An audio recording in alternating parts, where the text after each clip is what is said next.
Well, hello, Glendale, Montrose, or wherever you might happen to be, Southern California. I'm just so glad to be with you here. You don't need me sitting here to tell you that there's a lot of people today who have been going through some tough times, and they've been struggling, and they're asking themselves questions like, am I going to be able to have a job? Am I going to be able to feed my family or stay safe through this pandemic? Well, getting a clear sense of who we all really are helps us navigate through these troubled waters. And it can even help us reason through some of the more intractable problems in the world, like the divisiveness we see between groups of people and some of the social problems that we see. So what we're going to do today is we're going to talk about why everyone is needed. We're going to be talking about what it means to view ourselves and others from a more spiritual or godlike point of view. And we're going to talk about what our purpose is and where our worth and value come from. And why it is that getting this clear sense of who we all really are, why that has such a direct impact on our lives and on the lives of others. And we're going to be talking about all of this through the perspective of Christian Science.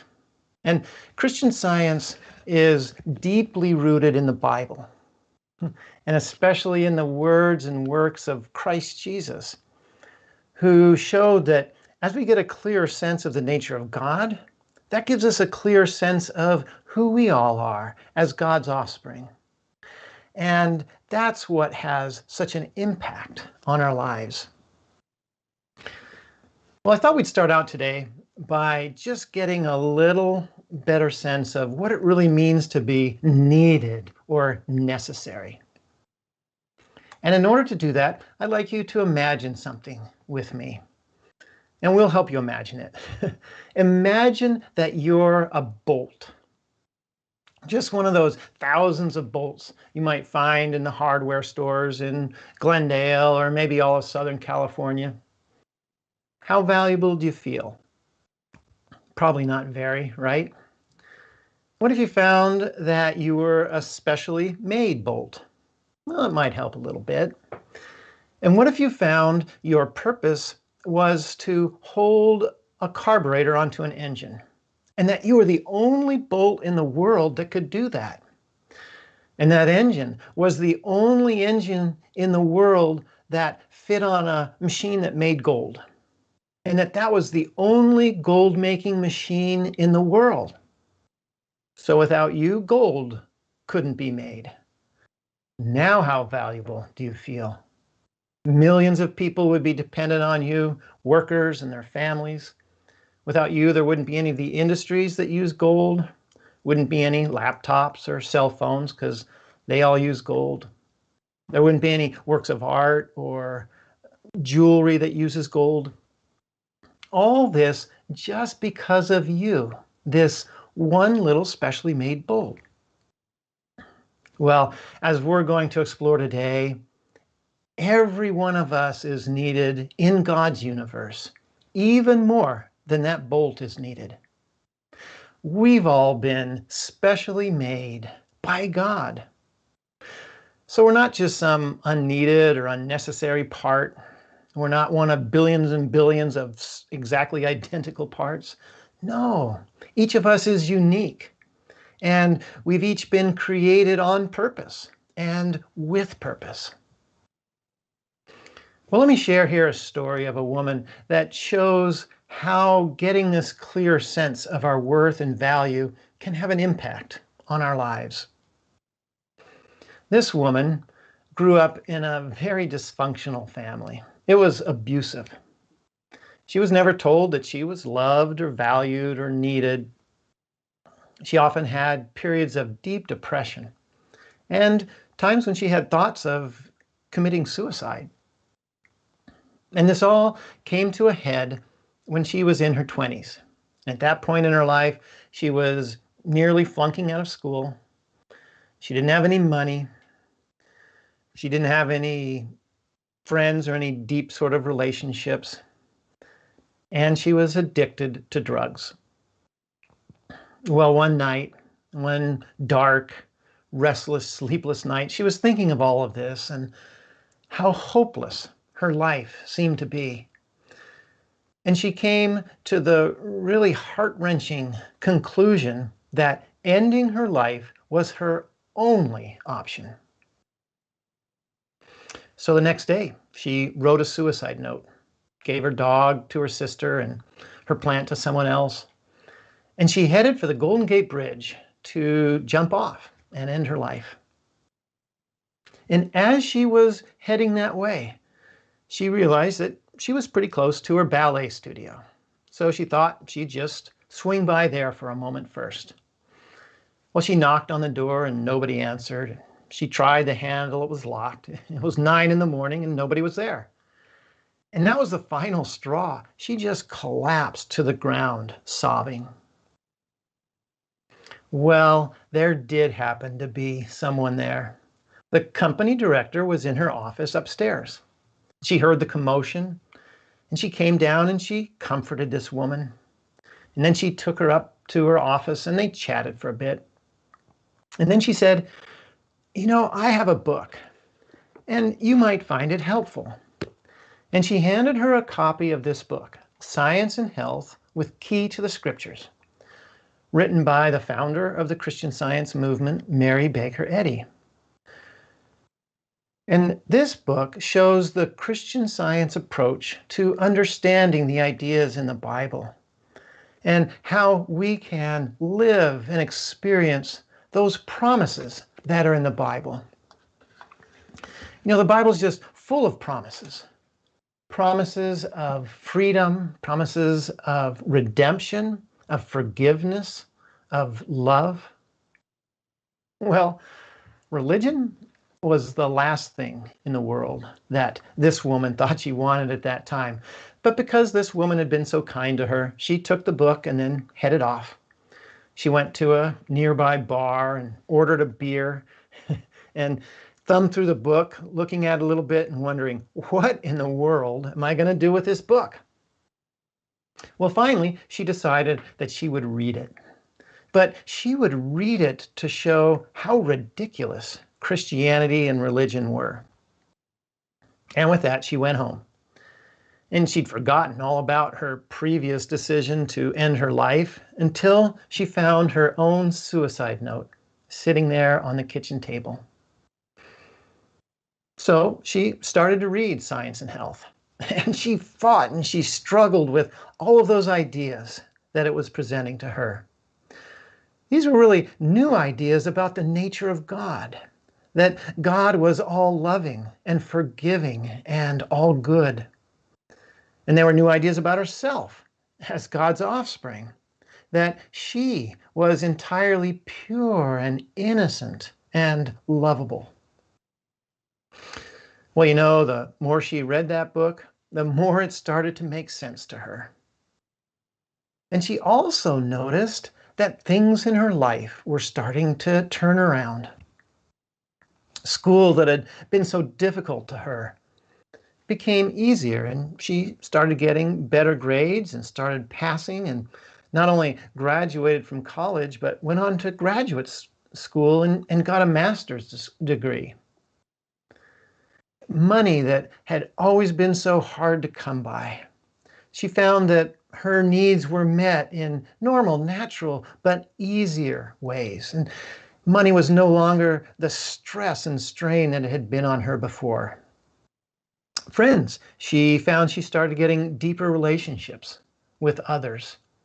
She later went on to get married and had a very long and loving marriage. That addiction to drugs that she had, that went away as well. And so did all of those dark, depressing periods that she had and those thoughts of suicide. They all went away until they completely disappeared. So what was it that changed that woman's sense of herself and her life from this place of feeling of such little value that she was ready to end her life, to a place where she started living life to the full, and she still does that. Well, she said that probably the most important thing was just getting this clear understanding from reading this book that she had a place and that she had a purpose, which was to live her life as that wonderful person that God had created her to be. When she'd been growing up, she'd been taught that God was this bearded old man up in the sky. And maybe sometimes he'd help and maybe sometimes he wouldn't. She hadn't felt any help from that sort of God, and that's why she'd given up on religion and on God. But as she read this book, God just became alive to her, and she could feel the power and presence of God right in her own life. Well, what is it about this understanding of God? If God isn't this person up in the sky, if God isn't a person anywhere for that matter, who or what is God? And we can go straight to the Bible to find answers. Jesus said that God is spirit. So God's not this person somewhere, but this power or presence that we can really feel. And we might not be able to see, but we can see the effects of this all-loving God in our lives. The Bible says that God is truth. And truth is whatever's real and good and actual in our lives. The Bible says that God is life. And life is what gives us joy, what gives us liveliness, what gives us health. And the Bible says that God is love. And the Bible's just full of stories that show God's tender love for each and every one of us. The Bible also describes this love of God in many different ways. And here's one. Like an eagle that rouses her chicks and hovers over her young, so he spread his wings to take them in and carried them aloft on his pinions, or on his feathers. What I love about this passage is it shows several aspects to God's love. It shows the tenderness of God's love, hovering over us, doting over us, knowing every detail and supplying every need in our lives. And it also shows the power of God's love. When we're going through some dark times or have a hurdle to go over, that God just puts us on its wings and takes us up and over whatever that challenge is.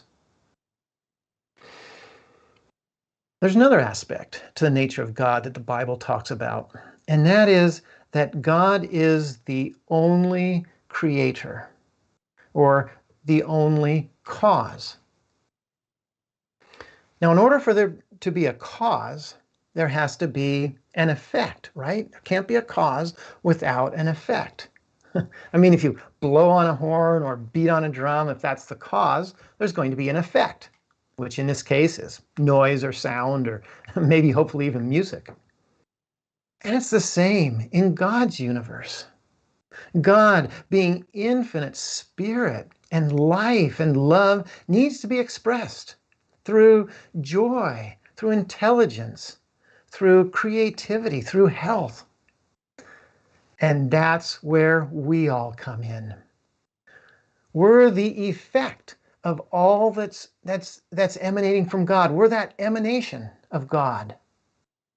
And every cause needs an effect. There's another aspect to the nature of God, which is that God is infinite. So, God must be infinitely expressed. But if any one of us didn't exist or expressed less of God, then God would be less expressed. But can God be infinite and less expressed at the same time? No. So that helps show us why we're needed. We're needed to complete that infinity of God's creation in God's universe. Well, these are some pretty big ideas about God, and I went through them pretty quickly. You may have heard of some of them, and some of them you may not have. But what's really important is for us to take these past just being sort of nice thoughts about the nature of God or some sort of ideal sense of God and be thinking about these in our lives and putting them into practice in our daily lives, making them practical. You know, the founder of the Christian Science movement, Mary Baker Eddy, the author of Science and Health, when she was studying the Bible, she wasn't just looking for some pretty ideas. She was looking for practical solutions to problems in her life. She had a tough life. So while the ideas in Science and Health come from the Bible, they really grew and developed out of her desperate need for healing. Mary Baker Eddy was born 200 years ago in 1821. And she was born in New England on a farm. And I have a little photograph here. This was taken about 80 years after she was born, but it kind of gives an idea of what life might have been like for Mary Baker Eddy as a young girl. I'd say for a girl growing up in her age and on a farm there in New England, she had a pretty normal childhood.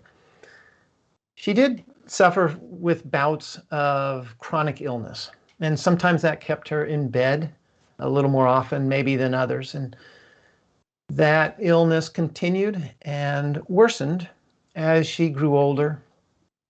She had some challenges and suffered some loss in her teens. But then in her early 20s, she fell in love and got married. And it really looked like things were looking up for Mary Baker Eddy. But then, less than a year after the wedding, her husband caught yellow fever and suddenly passed on. And Mary Baker Eddy was left alone and pregnant. Well, her family helped take care of her through some of her physical challenges and her baby, who started then growing up into a young toddler.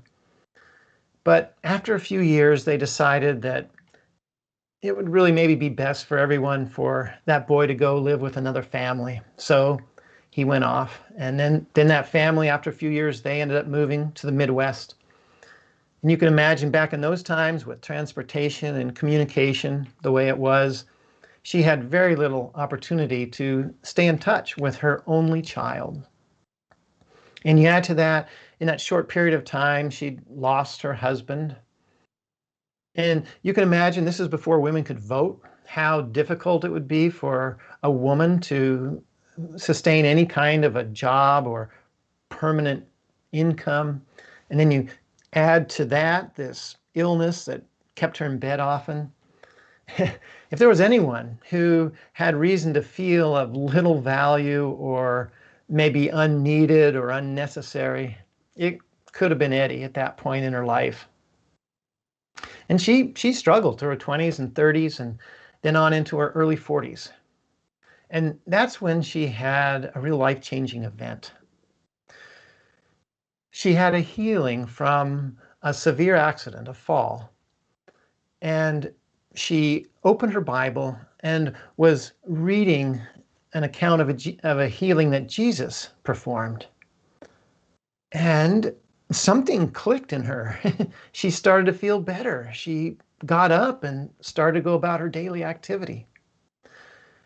And she was so overjoyed to be free from the pain from that accident. But she was also a little puzzled.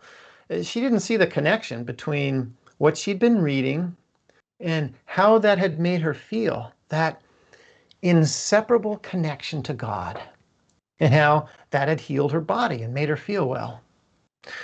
So she dug into the Bible to find out more about what it was that had brought about this healing. Well, what she gradually came to discover over time is that whatever exists in God's universe, in God's goodness and allness, must be entirely good. So whatever's not good in our lives, maybe an illness or a relationship issue, financial, whatever's inharmonious in our lives, that has no place in God's universe, in God's allness and goodness. And therefore, that has no real basis in who any of us really are. She also came to see that what we experience in our lives is dependent upon our perspective of things. The degree to which we see what's real, which is all that's emanating, all this goodness that's emanating from God, and what's not real, whatever's ungodlike. Well, Mary Baker Eddy was eventually healed, and not just from the effects of that accident, but from all that chronic illness that she'd suffered from ever since she was young. And she loved others so much and just wanted to share it. And that's why she ended up writing Science and Health and forming the church. She went on to heal others and taught others how to heal and was a very well-known healer in her time. Now, for Mary Baker Eddy, healing wasn't just thinking good thoughts and then good things happen. It's good to be positive. But she saw that healing came from getting this clear understanding of God, this connection, feeling that connection to this all good, all loving God. And later on, as she better understood this and was able to put it down on paper, she wrote this really great sentence. It is our ignorance of God, the divine principle, which produces apparent discord, and the right understanding of Him restores harmony. Now here she's using the word principle as just another term for God that we've been talking about. And principle shows that God is the foundation, the source, the beginning point of all there is. So we could say it's our ignorance that God is our source, which produces apparent discord. We could say it's our ignorance of the allness of God's love, or of the unchangeableness of truth, which produces apparent discord. And the right understanding of God restores harmony. Well, how do we get this right understanding of God? In the face of all that's going on in our lives, we all have our own issues that we're dealing with, and then there's the world problems that seem to be bearing down on us. How do we get this right understanding of God that brings harmony? Well, prayer can be a really useful tool. And prayer can be many different things. It can be just a very simple, God help me, or God help them, when we see someone in trouble. And that's acknowledging the power and presence of God. And also, as we look more deeply into the nature of God, this allness of God that I've been talking about, that can also help us find maybe a deeper, more effective way to pray. We've spoken about the allness of God. And we can see that since God's all-knowing, in our prayers, we don't need to be trying to inform God about something. God already knows all that's real and good and true about every one of us. And since God's all-loving, we can see that our prayers don't have to be some sort of pleading with God to help us. God's love is unconditional. Since God is everywhere, our prayer doesn't need to be to somehow get closer to God, but rather that prayer helps us see and feel that connection to God that we always have. Prayer helps us look past the surface level, sometimes the problem, look past that to better see the reality of what's really going on. Now, prayer doesn't ignore the problem. It doesn't ignore how painful it can feel when we're sick or some of the real dire situations we might find ourselves in. But it's really a way of eliminating those difficulties. You know how sometimes life seems to be a mixture, or maybe we seem to be a mixture of spiritual and physical attributes and kind of maybe a fighting of those. Well, that's really just a very small, a very narrow, dim sense of who we all really are. And through prayer, through turning our thought to whatever's emanating from God and seeing that we're made in that likeness, as that offspring, that helps that dim sense then just falls away as we more clearly see who we really are. I really like to backpack, spend time outdoors, sleep outside at night. And you know, at night, we have a really limited sense of things. Everything looks dark, sometimes shadowy, and sometimes scary. And if you let your imagination carry you away and maybe your fears, that stump can turn into a bear. And you might be afraid of it all night. But then, as the first faint light starts to come in the morning, the stars fade. Gradually, you start to see things more clearly in their color and form for what they really are. And that bear turns back into a stump. And that's a little bit of the way that prayer brings healing. By getting that clearer sense of our true nature as the emanation of all the goodness coming from God, those dark, narrow, limited, distorted sense of who we are, that just falls away. I'd like to share healing here, which illustrates this. Now, there's no formula to prayer, no one way of doing it. It's listening to God and feeling that connection to God that comes differently every time. But I'd like to share how it came to this woman this one time, because sometimes that can be helpful. One time, a woman that I know began to feel ill. She felt a pain in her abdomen, and it quickly increased until it was the worst pain she'd ever been in her whole life. And it wasn't going away.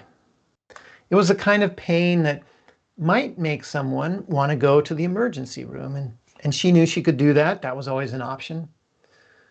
But she'd also been healed through this form of prayer, this Christian Science prayer that I've been talking about. And so she was praying. First, she said that she realized that that pain had become so all-consuming that she really had to put that out. And then that would allow a place in her thought as hard as she could so she could allow in this thought of the goodness of God and focus on the nature of God. And as she did that, she said she felt calmer. And then the prayer that came to her was a very simple sort of reasoning. And it went like this. She reasoned that since God is all good, God never sent or allowed pain of any kind. And the second part was that since God is all powerful, pain, illness had no power in God's universe. And therefore, it had no real basis in who she really was as a member of God's universe. Well, as she was praying this way, she said she felt really taken care of, valued, nurtured. And her husband was praying along with her as well. And then he decided to read to her from Science and Health. And so he read aloud. And as he read, she said she could feel that pain going away until it was completely gone and it never came back. Well, you can imagine the sense of freedom and a sense of empowerment that that would give someone to go from this place of being the worst pain you've ever been in to a place of prayer, and then feeling that unshakable connection to all of God's goodness, and then to have that pain go away completely. She and her husband were just so grateful and so overjoyed. Well, this is one example of a healing in Christian Science, and you'll find that there's healing's very common in Christian Science. There's churches of Christian Science around the world, and they hold Sunday church services and then Wednesday meetings.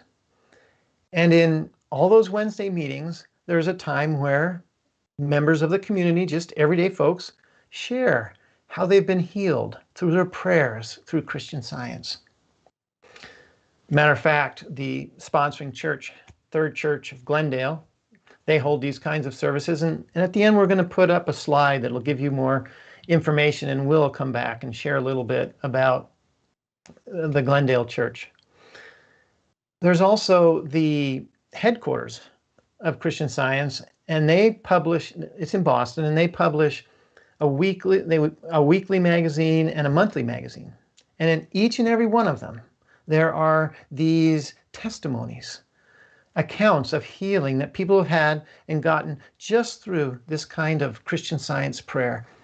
It's really a mountain of evidence. This book, Science and Health, the last 100 pages, all it is, healings that people have had, in this case, just through reading the book. Well, today, where we are in the pandemic, many people have had their shots. And at least in the United States and around the world, certainly a lot of people looking forward to getting vaccinated to keep them safe in this pandemic. I know a lot of people who've gotten them, and it just makes me so happy to see them. It seems like a burden's been taken off their shoulders, and they just seem happier and more confident and safer. And we can also see from this mountain of evidence, all these cases of healing through Christian Science prayer, that nobody has to wait for a shot to feel safe.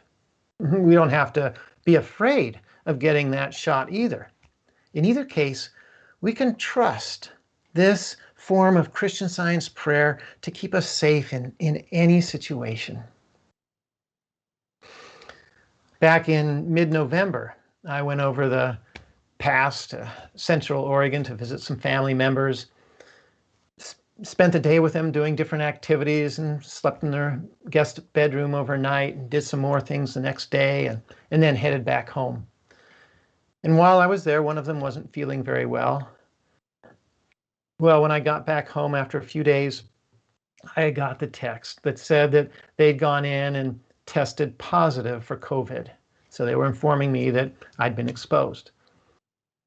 Well, the first thing that I did was think along these lines that I've been describing today, that in this allness and goodness of God, nothing can exist that isn't entirely good. And I knew that for myself and for others as well. And then I thought, well, who have I come into contact with in the interim? And it was only 2 couples. So I got a hold of them and let them know that I'd been exposed to COVID, and so they could handle it however they wanted to. And then I went into my own self-quarantine for 2 weeks, and that was nice. My friends brought me my food, but it wasn't always easy. You know, there's just been so much in the media about this, and so much description of symptoms and so much fear that I knew I had to be really watchful of my thought and what I was letting in. And sometimes I would catch myself, maybe if I had a tickle in my throat or something, thinking, oh, is that symptoms of COVID? And I'd have to push that out and say, no, there's nothing that can exist in God's universe that isn't entirely godlike. Well, I stayed healthy through that whole 2 weeks, and So did the two couples I'd come into contact with, and my family members. They suffered mild symptoms, but they soon got better as well. It's kind of hard to say in a situation like this what it is for sure that kept me or us safe. But I can say that I see a definite connection between what we're thinking, what we're letting into our thought, and how things tend to shake out in our lives, including our health. Well, we've really laid the groundwork here for what it is that gives us our value. And it's that we're the effect of all the goodness of God. Well, let's dig a little deeper into that. Let's think about what it is that the world says gives us our value. And let's all do this together. Let's all take 5 seconds and think about what are some of the things that the world values or says gives us our value. And I'll do the same.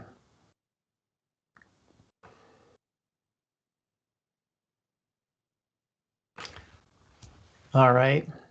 Did you think of some things? There's some pretty obvious things like how much money we have, or maybe our occupation, our gender, our ethnicity, our age, our body type, our family background, and on and on and on. These are all the things that the world says gives us our value. And I'm sure you thought of a lot of other things as well. Well, let's take all these things together and put them all in one lump.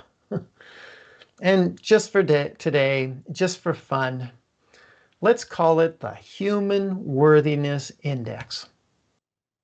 Sometimes we might feel pretty high on that Human Worthiness Index, and sometimes we might feel kind of low.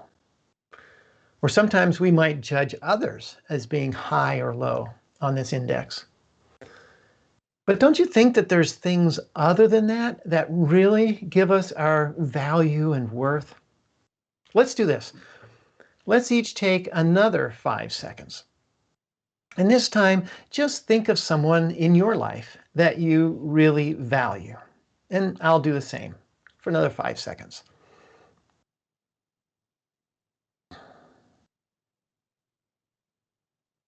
You got someone?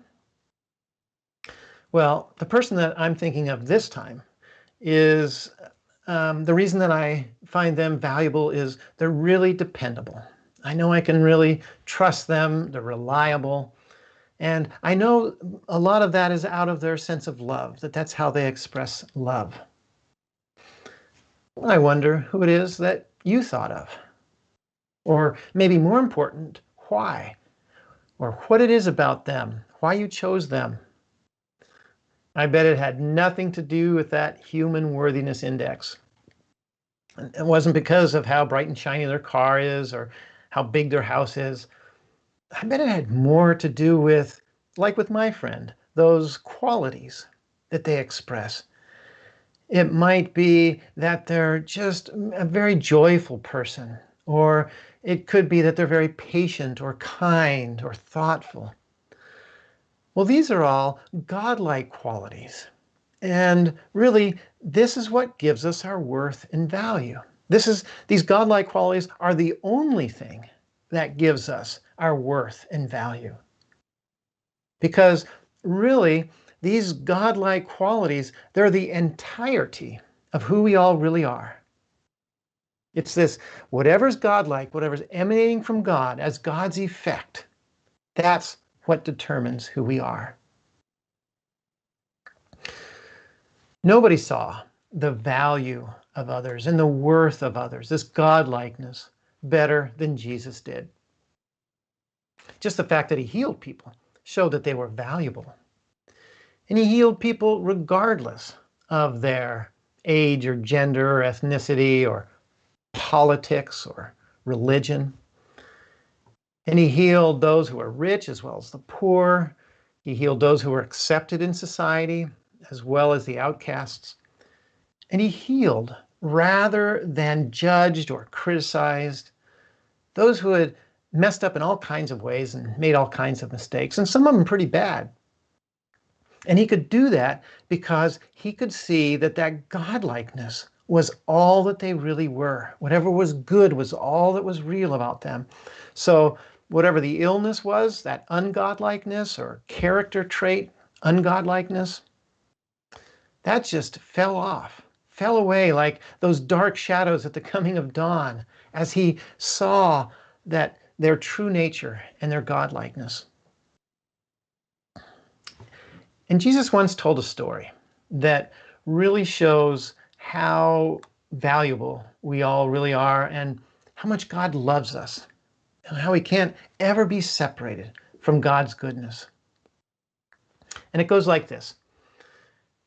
There's a young man who asks for his inheritance a little prematurely, like while his father was still alive.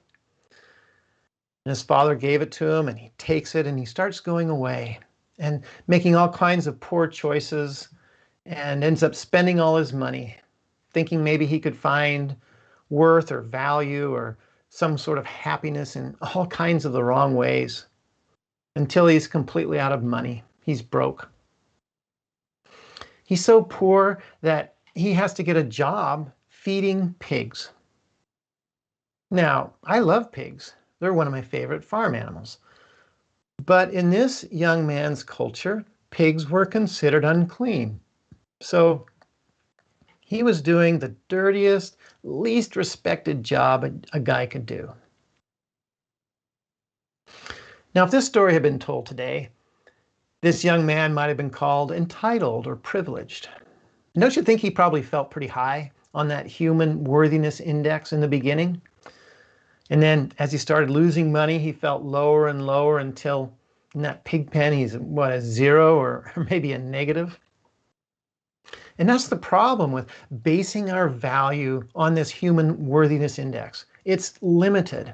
And our lives are always changing. And at some point, we'll always end up with the short end of the stick. I mean, if we think that our value and worth is almost entirely dependent, say we're a student, on how we do as a student, and then we graduate or we have to leave school, where does that leave our sense of value? Or if we're a parent and we think it's in our parenting job and then our kids grow up and leave, or if it's in our job and then we get laid off or we retire. Now, these are all really important aspects of our lives. But it's not so much our title or position or even what we do that gives us our value and worth.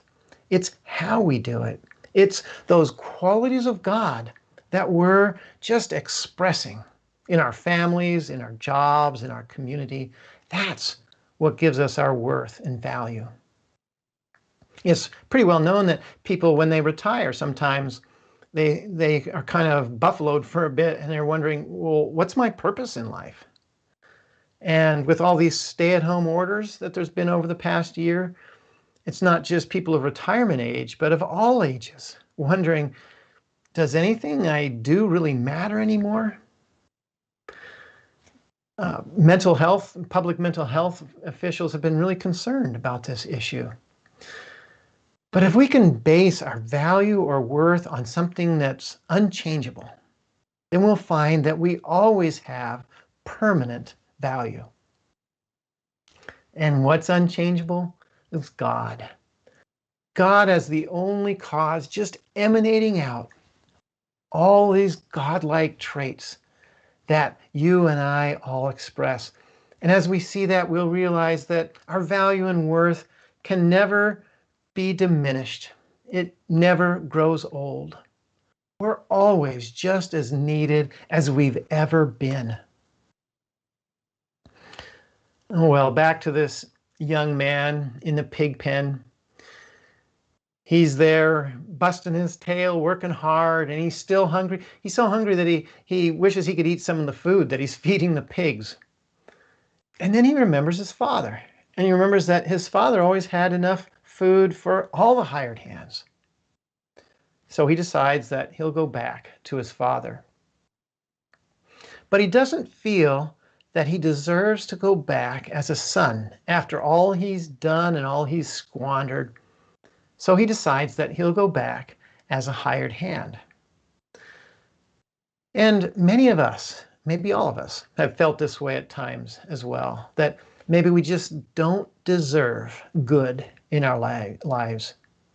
Maybe we've just done something so wrong that we feel we can't ever make up for it. Or maybe we just keep messing up over and over again, or maybe we think we're a bad person.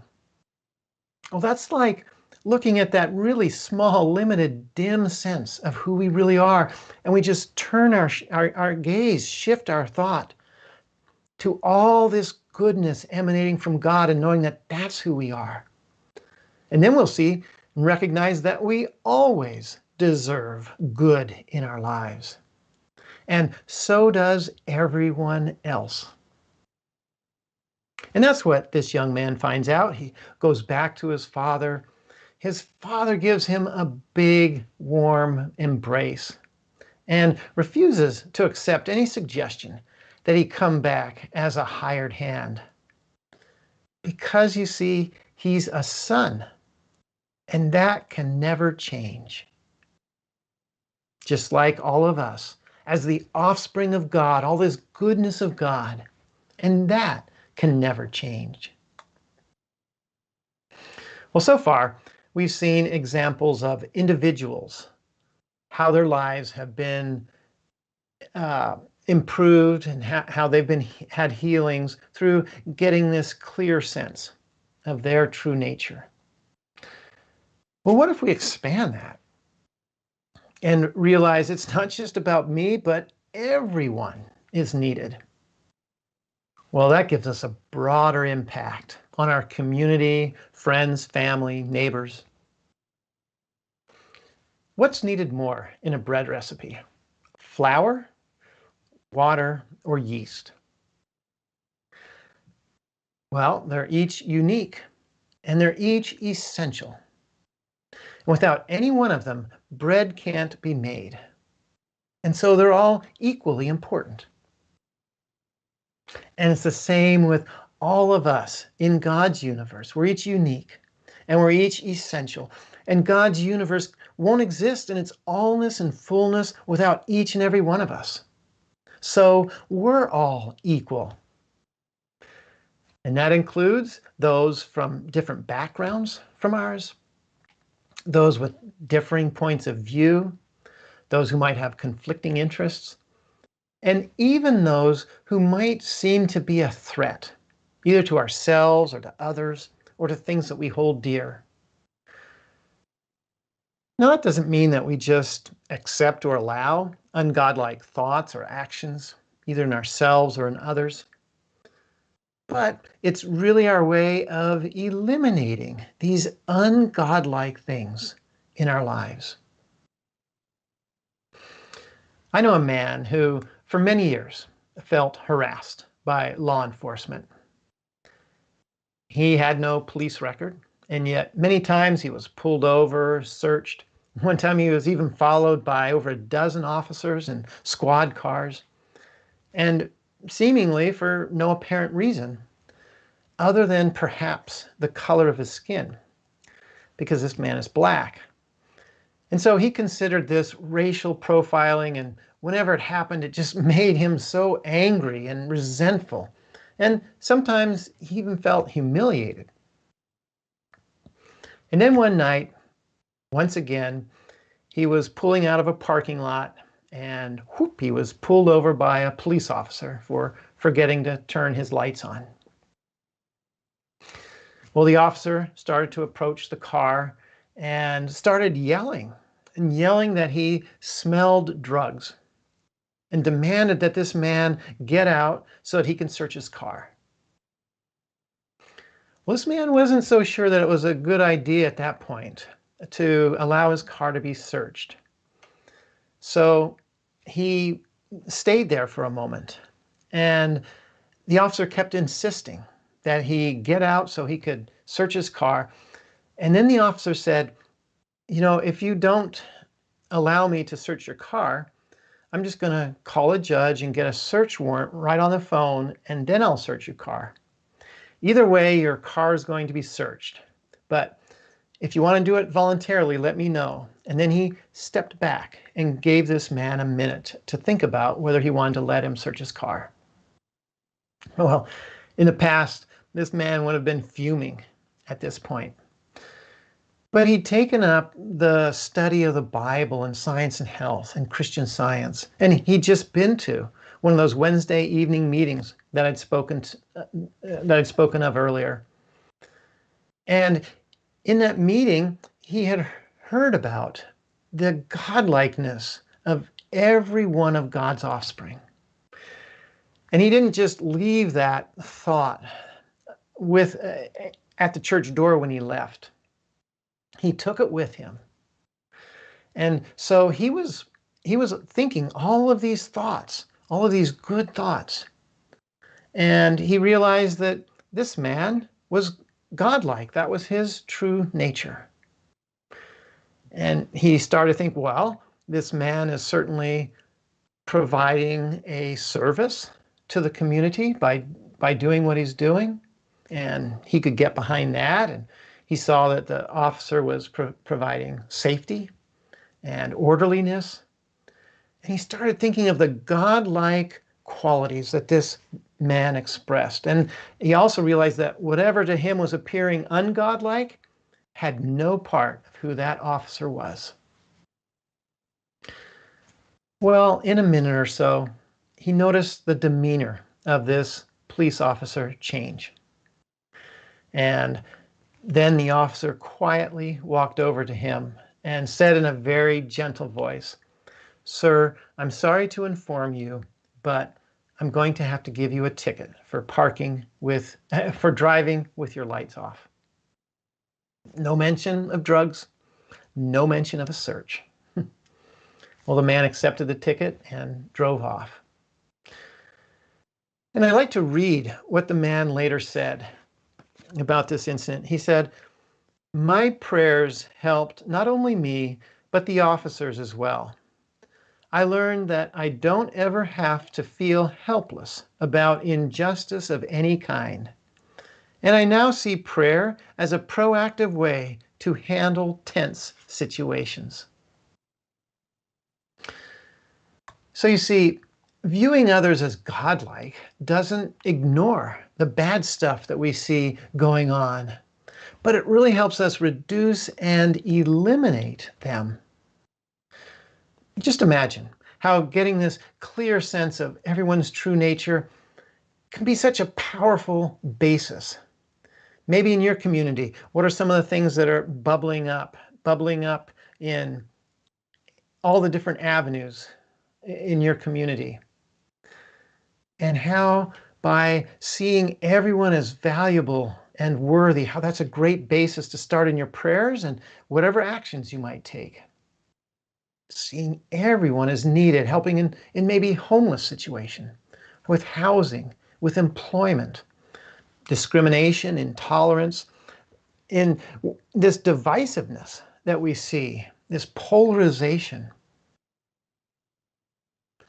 Getting this understanding that everyone is truly and equally needed can help you have a much larger impact in your community.